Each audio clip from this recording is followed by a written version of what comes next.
Alright, what's up guys? Jacob here, that engine guy. Very excited about today's project. Today we're going to be building a 441 cubic inch LS7 based combination for Vinny with the Hoonigan team. This is something that I am very excited about, and I cannot wait to see how this engine performs, and I can't wait to see it in the car ripping around some racetracks. This specific engine is going into his road race BMW. So, because it's a road race application, reliability and torque are my two biggest things for this. First off, reliability is my biggest thing on every motor, but road race engines are pushed a little harder than your standard street deal. So, because of that, there are certain things that we're going to do differently and certain things we're going to change compared to if this was a regular run-of-the-mill 400 horse street motor. So, it's going to be a 441. We're going to use an LS7 engine block, which has the super cool billet steel main caps. That's going to keep this block totally rock solid. We are actually going to run a standard wet sump system instead of the dry sump LS7. It's going to make things a little simpler in the car, and for road race stuff, I think that's important. And plus, we're not going to have the RPM range to really require the dry sump. Speaking of adding reliability, traditional LS7s come with a 12-degree valve angle. The valve angle in the cylinder head, as you can see here, these are the heads we're going to run for him. So, different heads have different valve angles. These are LS3 heads. They have a 15-degree valve angle. That means the angle of this valve stem in relation to this deck is 15 degrees. LS7s have a 12 degree. They lay the valve back a little bit and they raise the runner higher. It does make more power. Don't get me wrong, that is a better design. However, in my experience, and from what I think a lot of y'all have seen if you're familiar with LS engines, LS7s tear up valve guides. I don't know why.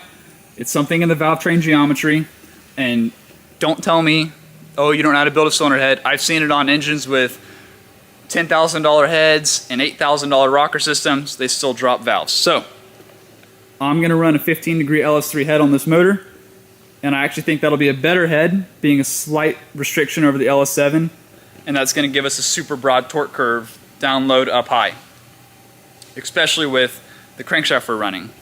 This is a 4.125 stroke crankshaft, which generally would require, and does require, a very nice cylinder head. It has a lot of piston speed coming down the motor, and those big 275cc LS3 heads are going to do a great job of that. To also help the torque down low, this engine's going to be 13.0 to 1 compression. Compression I love. It helps pretty much everywhere up to a point. And to get that, we're going to run a very slight dome on these beautiful custom JE pistons. These pistons actually have lateral gas ports, which, let me get a good shot of those. See these little itty bitty holes right above that top ring? The purpose of those is, as the engine is running and combusting, hot expanding gases are going to come around the piston, around the crown, and they're going to go into those holes that surround the piston. They're all the way around it. And they're going to apply a pressure on the back side of the ring to expand the ring and conform it and seal it up against our cylinder bore. These pistons also have, or they have the ring lands cut for super thin Total Seal AP steel rings, which are these. And these rings have a stainless steel top ring, a Napier second, and a very low tension oil. They are 0.9, 0.9, 2.0. And because these rings are so thin, they actually, just the thinness of them makes more power than a standard ring. Okay, I had to put the camera down while I was fishing them out of here. I want to show you all the top and the second ring first off. So, to start with, oh, I actually have two rings here. They're so thin I didn't even notice that. To start, they're only 0.9 thick, 0.9 millimeters, sorry. And like I said, we have a stainless steel top ring. This ring is going to be extremely resistant to super high temperatures and cylinder pressures, especially in a road race application. It's going to get hot.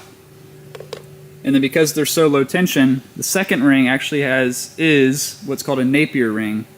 And again, Napier rings actually have a hook on them to literally scrape the oil off the bores. There's a good shot of it. And because we have that Napier ring, we can run a really low tension oil ring, free up some friction in the motor, make some more power, but we will not be plagued with oil consumption issues like you normally would without that Napier second. So, super cool pistons. We also have the Smeding H-beam rods. They have ARP 2000 rod bolts. Can't go wrong with that. It's going to be a great setup.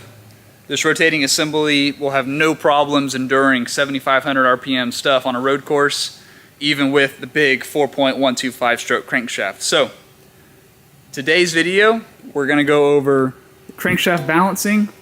We're going to talk a little bit more about these components, as well as go over the bearings and the rings again. And over here I have the locks and the wrist pins.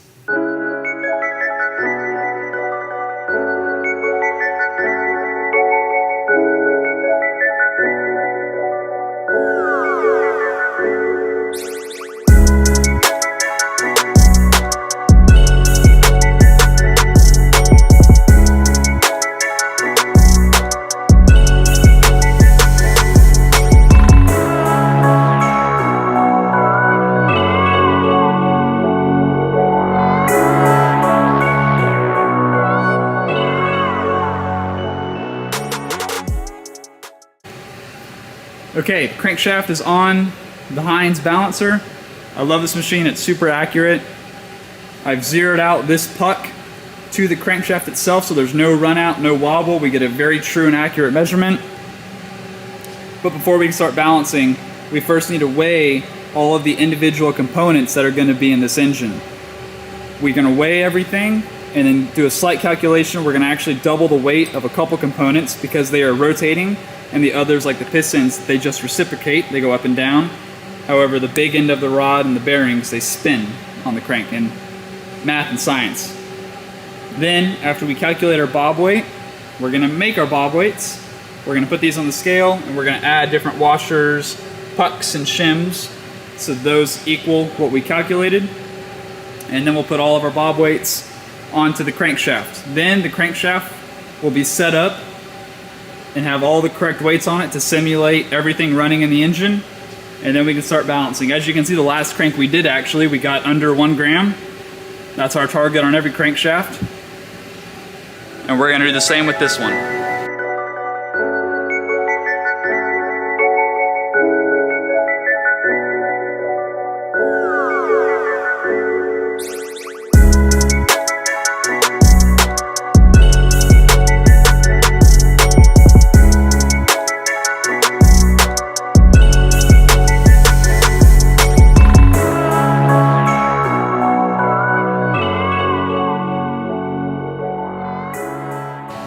Okay, so after weighing everything, we have the piston and the pin, the rings and locks, the bearings ×2, and the big end of the rod ×2, again, because those are rotating, not reciprocating. And then we have the small end of the rod, plus an oil allowance. I like 6 grams on the LS engines. They generally have quite a bit of windage compared to other small blocks. So we have a total bob weight of 1,812 grams. Next, we're gonna check the weights of our bobs and make them match that, and then we will install them onto the crank.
Okay, here's the crankshaft with all the bob weights on it. These are internally balanced crankshafts, so we don't need the balancer or the flywheel.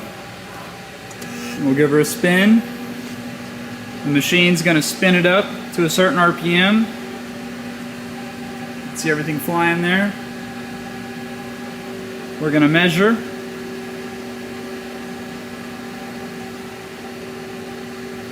And, ooh, this will be a fun one. So, at first it looks really good. Only 20 grams to remove in the back, only 7 in the front. However, it needs us to remove the 7 grams in the front right here. And the problem with that is normally you have these big meaty counterweights to drill into to remove the weight. The rear, however, if I line its arrow up, is right here, right in the meat of the counterweight. So, we'll have to work a little bit of black magic on this one to get that weight to come down, but it's definitely not a problem.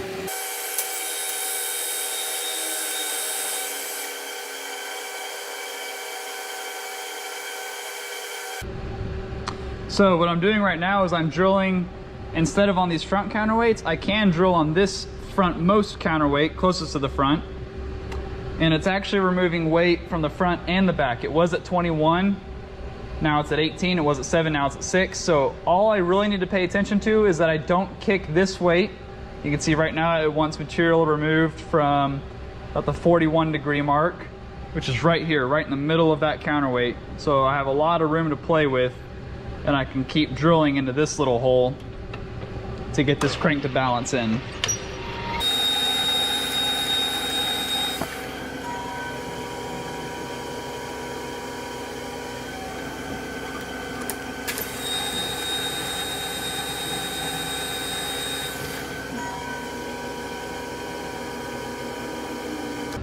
So earlier our front weight was at 41 degrees, now it's down to 37. As you can see there, 37 currently. You can see we're getting closer to this edge. So what I can also do to help prevent that is I'll come onto this edge and I'll drill a small hole right here, kind of kick that weight back into the middle, and then we can continue in this hole. Just a little bit. Definitely want to go smooth and slow in this process and don't get ahead of yourself.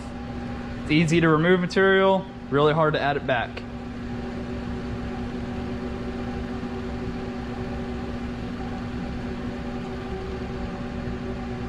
So it was at 37, now it's up to 39, and the front really hasn't changed much, so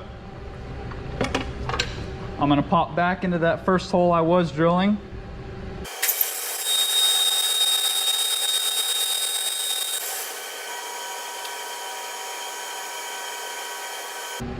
All right, coming in nicely. We're down to 1.47 in the front, 9.9 in the back. Now, this is where before I go under a gram, I want to catch that back up.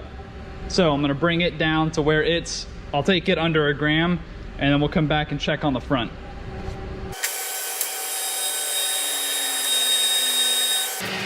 Again, we're just going to creep up onto that number.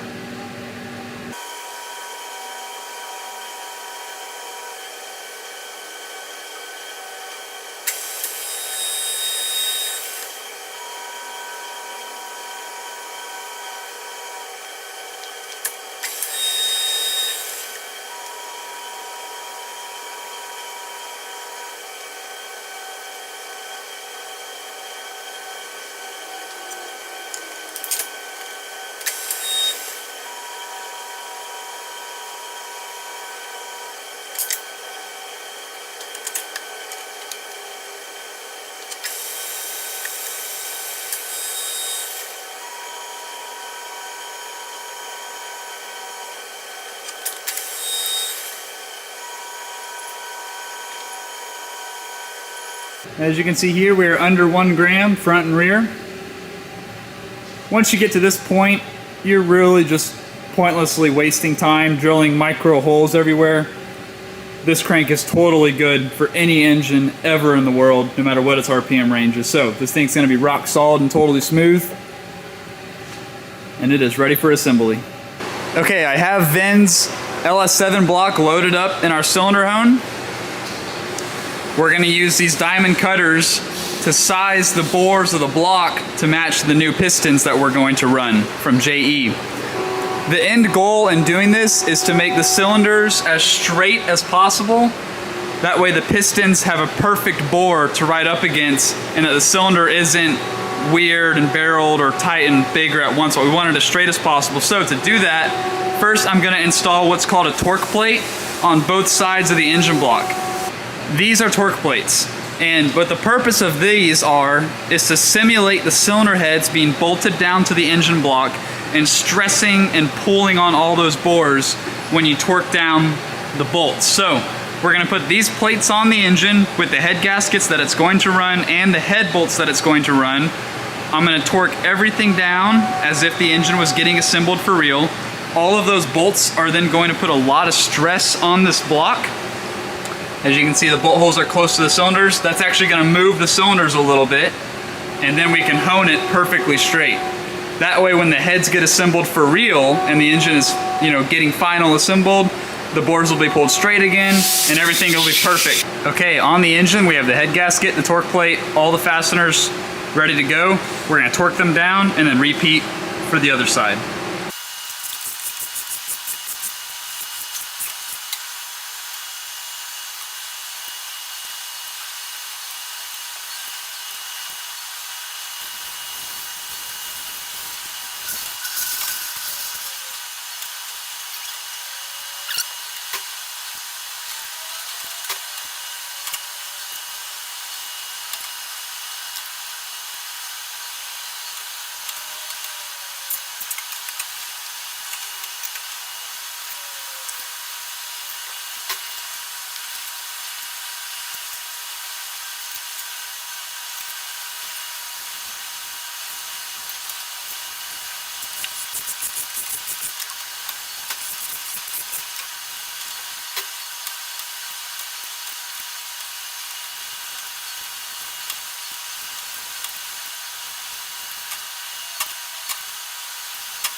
While I am honing, you'll see me jumping different bores instead of doing them all one in a row. That's to allow the neighboring cylinders to cool off from any friction from the hone. That friction would have generated heat and might have affected the bore of the other cylinder. So by skipping a hole, this hole is totally cold. By the time I'm done honing this hole, this one will be cold, and by the time I'm done honing that hole, this one will have been cooled off.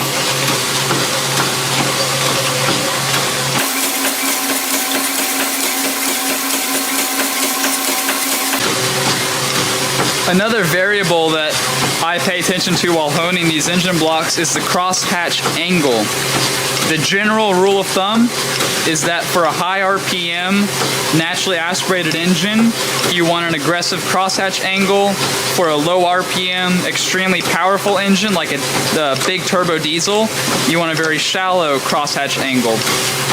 The crosshatch angle directly affects how the oil is physically held in the bores inside of those micro grooves. When your angle is really steep, the oil physically will drain off the crosshatch, or if it's really shallow, it will be held in the crosshatch. Now, if it's a high RPM naturally aspirated engine like this one, there's so much windage inside the crankcase that oil is constantly being flung back up onto the cylinder bores. So you want to steepen that angle to help wash the oil off so you don't have excess oil consumption. You want some oil there to lubricate the rings and to help cool the ring off, but you don't want too much there that you're burning oil and the rings can't control it. A variable in that formula though is if you have a high RPM power adder engine. So let's say you have a 7,500 RPM 1,500 horsepower twin turbo engine. That engine is going to be creating so much heat in the combustion process that you actually will start lowering that crosshatch angle to retain more oil so you can help cool off the rings. In that type of application, that's obviously a race only engine. It may be a very high performance street engine, But that customer, oil consumption is not on their priority list. They want as much power and reliability as possible, so we'll sacrifice a little oil consumption to gain longevity in the piston rings. This engine, I'm anticipating, will be somewhere around 680 to 700 horsepower. Our goal is to get a little over 700, but it'll be high 600s nonetheless. And at that power level, I'm doing about a 45-degree crosshatch angle. It'll be perfect. The first bank is done. We are now starting the second bank. Okay, quick honing lesson. This is a diamond stone. It's not really a stone, it's impregnated diamond. That's the term I'm looking for. This has the equivalent of about an 800 grit finish to it, which sounds very, very smooth, but it actually, in the terms of the honing world, isn't. These are what give you that crosshatch with the grit of the stone, of the diamond. It's not a stone, it's a diamond. Old school stuff uses what's called vitrified stones. However, the more advanced, more accurate machines use these impregnated diamonds. Anyways, so you have this grit, right? And that grit is constantly running on the cast iron cylinder bores.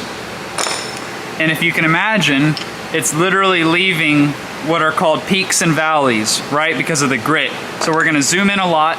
We have our peaks and our valleys, and this is what gives you your crosshatch. This is where the oil is stored in the hone. When you look at a honed block and you see all those scratch marks, it's literally peaks and valleys. Now what we're gonna do is come back with what's called a plateau brush, which is this, and we're gonna plateau the hone. We're gonna knock off just the tips of the peaks, leave us nice plateaued finishes, but keep all of our valleys. When an engine is broken in, the piston rings have sealed up to the cylinder bores. The piston rings seal to the bores by them knocking off the peaks and getting a flatter area, which gives the ring more surface area so it can seal up better.